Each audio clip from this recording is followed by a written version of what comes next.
JKN, kembali lagi di podcast pada Linkcast, Linggau Podcast. Pada episode ini, kita membahas tentang kepesertaan program JKN. Podcast kali ini kita ditemani oleh Mbak Mahwa Sapira. Bagaimana kabarnya nih Mbak? Alhamdulillah baik Nera. Alhamdulillah. Sebelumnya, ayo Mbak Mahwa, coba perkenalkan diri kepada Sobat JKN dan penonton setia kita.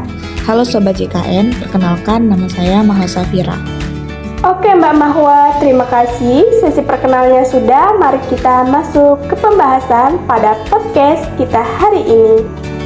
Sebelumnya, apa sih Mbak Mahwa yang dimaksud dengan peserta dalam program JKN? Peserta dalam program JKN adalah setiap orang, termasuk orang asing yang bekerja paling lama 6 bulan di Indonesia yang telah membayar iuran jaminan kesehatan. Oke Mbak Mahwa, selanjutnya jenis-jenis kepesertaan dalam program JKN itu apa saja? Sobat JKN mau tahu nih. Halo Sobat JKN, jenis-jenis kepesertaan program jaminan yang pertama yaitu penerima bantuan iuran jaminan kesehatan yang disebut PBI Jaminan Kesehatan. Ini adalah fakir miskin dan orang tidak mampu sebagai peserta program jaminan kesehatan. Kedua, bukan PBI Jaminan Kesehatan, terdiri dari pertama, pekerja penerima upah yang selanjutnya disebut PPU adalah setiap orang yang bekerja pada pemberi kerja dengan menerima gaji atau upah yang terdiri dari PPU penyelenggara negara dan PPU selain penyelenggara negara dan anggota keluarganya. PPU penyelenggara negara terdiri dari PNS pusat, PNS daerah, pegawai pemerintah dengan perjanjian kerja yang selanjutnya disebut PPPK, baik PPPK pusat atau PPPK daerah, prajurit, anggota Polri, pejabat negara, pemimpin dan anggota DPRD, kepala desa dan perangkat desa, dan PPNPN, PPU selain penyelenggara negara, terdiri dari pekerja dan anggota keluarganya dari badan usaha milik negara atau BUMN, Badan Usaha Milik Negara BUMD, dan Badan Usaha Milik Swasta. Kedua, pekerja bukan penerima upah yang selanjutnya disingkat dengan PBPU adalah setiap orang yang bekerja atau berusaha atas resikonya sendiri. PBPU dan BP dengan manfaat pelayanan di ruang perawatan kelas 3 yang iurannya dibayarkan oleh pemerintah daerah. Yang keempat, bukan pekerja yang selanjutnya disingkat BP adalah setiap orang yang bukan termasuk kelompok PPU, PBPU, dan PBI Jaminan Kesehatan dan penduduk yang didaftarkan oleh pemerintah daerah.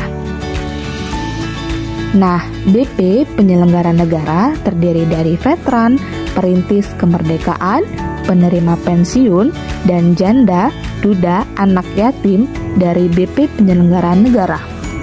Penerima pensiun jaminan adalah pejabat negara yang berhenti dengan hak pensiun, PNS yang berhenti dengan hak pensiun, PNS yang berhenti dengan hak pensiun, dan prajurit atau anggota Polri yang berhenti dengan hak pensiun. Kedua, BP selain penyelenggara negara terdiri dari investor, pemberi kerja, penerima pensiun selain penyelenggara negara, dan BP yang lain didaftarkan kolektif yang dilakukan oleh badan hukum. Oke Sobat JKN, sudah terjawab apa itu jenis-jenis kepesertaan dalam program JKN. Selanjutnya, bagaimana mekanisme pendaftaran anggota keluarga sebagai peserta JKN mengacu pada ketentuan jenis kepesertaannya. Pendaftaran peserta PBI Jaminan Kesehatan ini dilakukan oleh Kementerian Kesehatan berdasarkan Surat Keputusan Menteri Sosial Republik Indonesia.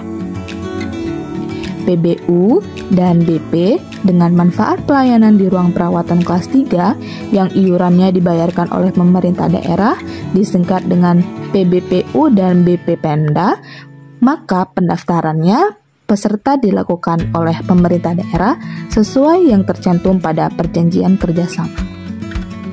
Anggota keluarga dari peserta PPU meliputi istri atau suami yang sah, anak kandung, anak tiri dari perkawinan yang sah, dan anak angkat yang sah paling banyak 4 orang sebagaimana dimaksud pada ayat 1 dengan kriteria tidak atau belum pernah menikah atau tidak mempunyai penghasilan sendiri, belum berusia 21 tahun atau belum berusia 25 tahun bagi yang masih menempuh pendidikan formal.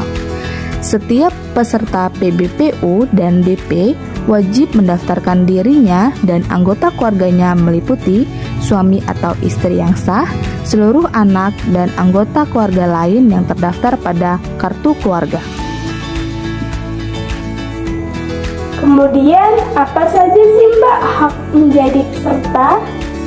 Hak sebagai peserta JKN ialah yang pertama, menentukan fasilitas kesehatan tingkat pertama FKTP yang diinginkan pada saat mendaftar.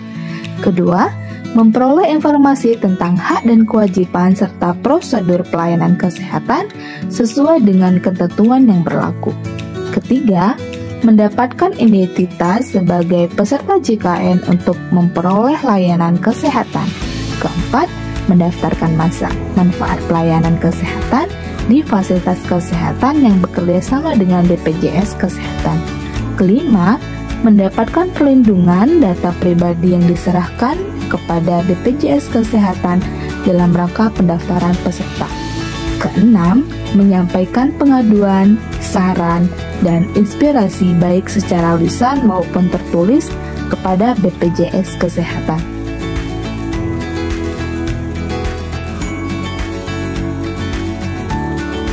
Oke Mbak, hak sebagai peserta JKN sudah terjawab.